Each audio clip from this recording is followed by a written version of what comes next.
Hi, Messiah friends. This is Pastor Ryan Radke, resuming some midweek messages for the rest of this summer to kind of bridge the gap between the end of our Tattoos on the Heart book study and the fall program year when we'll start up something new. Wanted to keep something out there, keep something going out there for you in that in-between time. And since we've had a book study and we've had some Bible studies, it seemed like maybe this time we'd do a little bit of history and current events. Let me set up what we're going to be talking about and why. This week's kind of the introduction and that why question. Why are we going to talk about this? But uh, there's a book. I'm not going to like read the book. We're not doing a book study necessarily, but I'll share some insights from it. I picked this up a couple of years ago. Augsburg Fortress, our denomination's publishing house, was doing a sale, and I had some continuing education money that was left over, and I thought I'm going to get myself some books. And this was one that I thought I wanted to learn more about, and it's called Betrayal, German Churches and the Holocaust. Light reading, right? It was published in 1999, so it's been around for a while. Written by Robert P. Erickson, who at the time was an associate professor of history at Pacific Lutheran University, and Susanna Heschel, who was at the time the Eli Black Professor of Jewish Studies at Dartmouth College. All right, and it's a series of essays by a number of different people. They're the editors, um, about what the churches were doing in that build up to the Nazi regime in Germany and during the Nazi regime in Germany. Something very important to learn from. Why am I thinking of this book? Well, lately, I've heard the term Christian nationalism pop up more often, and I've heard some Christians in the public square talking about how, America, the church should run America, and that did not necessarily gel with what I remember from civics class. A day ago, um, our presiding bishop, Bishop Eaton, tweeted or retweeted from the ELCA there you go. It says, in 2019, the ELCA signed on to the Christians Against Christian Nationalism statement, condemning Christian nationalism as a distortion of the gospel of Jesus and a threat to American democracy. And I thought, I'm not familiar with that statement. So I looked it up. So here's what I'm going to do for today. I'm going to read you that statement and give you a little background on what this statement is and where it came from and what it means. And then over the next couple of weeks between now and the formal Sunday school class getting started up again, which will either be September 11th or September 18th, haven't decided yet. I'll just share with you maybe some excerpts and some insights from this book called Betrayal. Because if we don't learn from history, the saying goes, we're doomed to repeat it. And if this type of stuff is rearing its ugly head, maybe we should go back to one of the times in relatively recent history where it did happen and we learned from that. So I'm going to do a screen share so you all can follow along, and I'll show you the website and everything. So, you can see what I'm reading, where it came from, and see what you think of all of this. Here we go with the screen share. Hopefully this works as we're recording, but we're going to go right here. So I wanted to start with frequently asked questions. So I'm going to read you this statement, but first at the very bottom, and the website is christiansagainstchristiannationalism.org. Okay. And all the way at the bottom of this frequently asked questions website, it says, who organized this campaign? A group of Christian organizations came together to discuss what could be done to take a stand against this harmful ideology. You'll hear the ideology in a minute. Our endorsers page shows some of the leaders of those organizations, along with short statements from them. The website and campaign is organized by BJC, which defends faith freedom for all. You can learn more about the genesis of the campaign and the article and podcast linked here. BJC stands for Baptist Joint Committee for Religious Liberty. Okay, religious liberty for all. And here's their opening paragraph on their website. Does a woman have the right to wear a religious headscarf at work? Is a bakery owner justified in refusing to make a wedding cake for a same-sex couple? Can there be prayer in schools, Christian monuments on government property, partisan campaigning in houses of worship? These are the kinds of questions BJC grapples with, okay? So back to this one. Here's the statement itself. And we'll hear the endorsers and a little bit more. Christians against Christian nationalism. Here's the statement that our denomination signed on to and is sort of one of the touchstones of the next couple of weeks of what I'll be talking to you about. As Christians, our faith teaches us everyone is created in God's image and commands us to love one another. As Americans, we value our system of government and the good that can be accomplished in our constitutional democracy. Today, we are concerned about a persistent threat to both our religious communities and our democracy, Christian nationalism. Christian nationalism seeks to merge Christian and American identities, distorting both the Christian faith and America's constitutional democracy. Christian nationalism demands Christianity be privileged by the state and implies that to be a good American, one must be Christian. It often overlaps with and provides cover for white supremacy and racial subjugation. More on that in a little bit. We reject this damaging political ideology and invite our Christian brothers and sisters to join us in opposing this threat to our faith and to our nation. As Christians, here's the bullet points of the statement that people signed on to. As Christians, we are bound to Christ, not by citizenship, but by faith.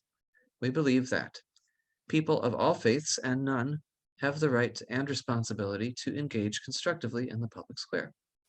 Patriotism does not require us to minimize our religious convictions. One's religious affiliation, or lack thereof, should be irrelevant to one's standing in the civic community. Government should not prefer one religion over another or religion over non-religion. Religious instruction is best left to our houses of worship, other religious institutions, and families. America's historic commitment to religious pluralism enables faith communities to live in civic harmony with one another without sacrificing our theological convictions, to which I'll refer you to the Pilgrims and the Mayflower and people leaving countries that had state churches, including Germany at this time, where this was the mandate of what you need to do. So America was based on the premise that all religions would be able to operate without the state telling them yes, no, better, worse, anything like that. That's an aside. Back to the list. Conflating religious authority with political authority is idolatrous and often leads to oppression of minority and other marginalized groups, as well as the spiritual empowerment of religion. Cuts both ways. We must stand up to and speak out against Christian nationalism, especially when it inspires acts of violence and intimidation, including vandalism, bomb threats, arson, hate crimes, and attacks on houses of worship, against religious communities at home and abroad. Whether we worship at a church, mosque, synagogue, or temple, America has no second-class faiths. All are equal under the U.S. Constitution. As Christians, we must speak in one voice condemning Christian nationalism as a distortion of the gospel of Jesus and a threat to the American democracy. That is the statement.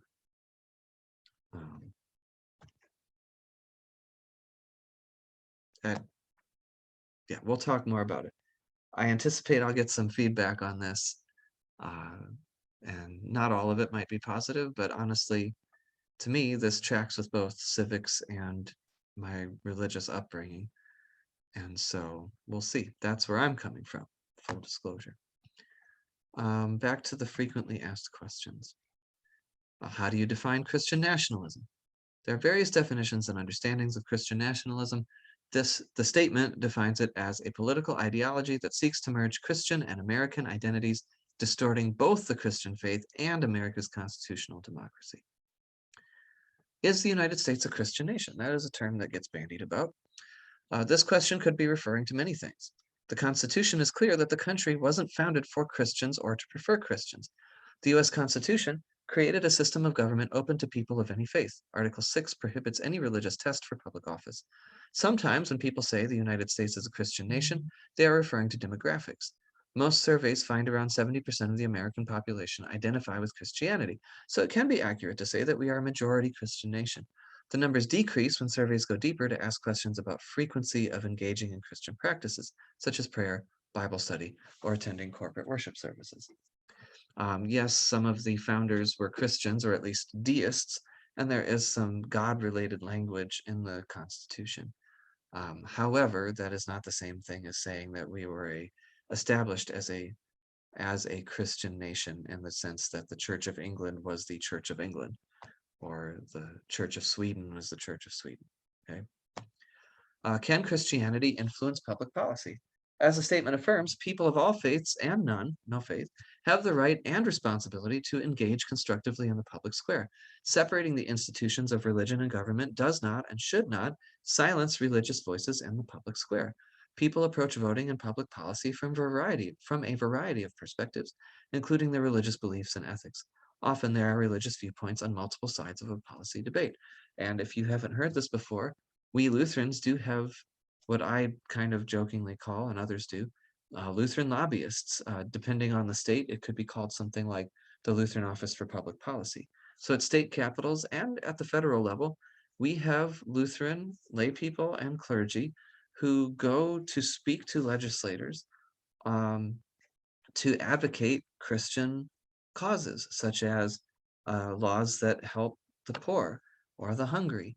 The Farm Bill comes to mind. That includes provisions to help the hungry. So, things like that, not necessarily partisan things, or at least they shouldn't be. From a Christian perspective, these are mandates that Jesus put forward in the gospel and the New Testament, Old Testament too, that you take care of the most vulnerable. So yes, we do have Lutheran lobbyists that do work to influence public policy, inspired by and based on the Christian faith, and in our case specifically, our Lutheran dialect of Christian faith. How is nationalism different from patriotism? I think some folks hear those words as interchangeable. Patriotism is love of country that is expressed in many ways, such as waving an American flag, volunteering at a food bank or a polling place, teaching in public schools, serving in the military, running for public office, or protesting policies with which you disagree. All of these are patriotic acts. Nationalism is an extreme form of patriotism that demands a position of superiority and has little or no room for dissent or disagreement. Can you give some examples of Christian nationalism? Examples of Christian nationalism can range from derogatory and exclusionary comments to issues of life and death. Christian nationalists often use the idea of Christianity or Christian language to demand conformity and promote policies and behaviors that solidify their power or status against others. Not a very Jesus thing. Christian nation mythology is often used to marginalize non-Christians in political activity. Some of the white nationalists who marched through Charlottesville a few years back wore cross necklaces while chanting, "Jews will not replace us." And how many times have you heard stories about synagogues getting bomb threats or graffiti or other things like that? Christian nationalism in the hands of extremists can lead to acts of violence, such as the shootings at Mother Emanuel AME Church in Charleston, South Carolina, and Chabad of Poway synagogues near San Diego, California. At times, these violent acts are perpetuated by those who mix Christian theology with nationalist ideas of exclusion and superiority. Hopefully, these examples are illuminating. Why link Christian nationalism and racism? Told you we'd come back to this one. The statement says that Christian nationalism overlaps with and provides cover for white supremacy and racial subjugation. The deep abiding problem of racism in this country is much larger than this project, and yet it is undoubtedly connected to this conversation. We recognize the overlap between Christian nationalism and white supremacy, and the fact that not all Christians or signers of the statement will view the connection in the same way. Okay, it's not saying it's all the time, but there's definitely a lot of groups out there that have racist rhetoric and Christian nationalist rhetoric all mixed together. For instance, some of those folks in Charlottesville, KKK, things like that. Why launch this campaign now? This effort is not in response to any one event or statement. Christian leaders and others have long discussed the dangers in this political ideology, and this project has developed over time. This was launched in July 2019. This project is a place for Christians to call out Christian nationalism and the threat it poses to both our faith and to our democracy. Skipping down. This is about if you sign the statement or what they do with your information. And then we're back to organize the campaign. So just to show you the list of endorsers, folks, some of the original signers. Reverend Dr. Paul Baxley, Executive Coordinator, Cooperative Baptist Fellowship. Sister Simone Campbell, Executive Director, Network Lobby for Catholic Social Justice. Tony Campolo, maybe some of you recognize him. He's a author and speaker, did the Lutheran Synod Assembly Circuit a while back. Founder of the Red Letter Christian movement. On a side note, I once heard him say at a Synod Assembly that Lutherans have some of the best theology, but nobody would ever know it. We're not very good at sharing it. Shane Claiborne, founder of the Red Letter Christian movement. So these two go together.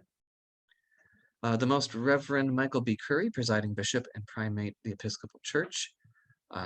This would be the counterpart to, I'm going to skip ahead, our bishop, Reverend Elizabeth Eaton, presiding bishop of the Evangelical Lutheran Church in America. And Bishop Eaton and Bishop Curry have done lots of events together. Bishop Curry would be the presiding bishop of our Friends at All Souls. Paula Dempsey, Director of Partner Relations, Alliance of Baptists. Reverend Dr. John C. Dorhauer, General Minister and President, United Church of Christ, full communion partner, as are the Episcopalians to the ELCA. Reverend Nathan Empsall, Campaigns Director, Faithful America.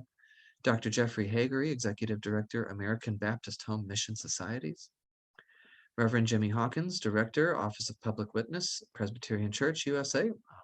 PCUSA is also full communion partner with the ELCA. Bishop W. Darren Moore, Chair, National Council of Churches USA, presiding prelate of the Mid-Atlantic Episcopal District of the AME Zion Church. We don't have a full communion agreement with AME churches, but we are in dialogue. Good relationship. Doug Padgett, Executive Director, Vote Common Good.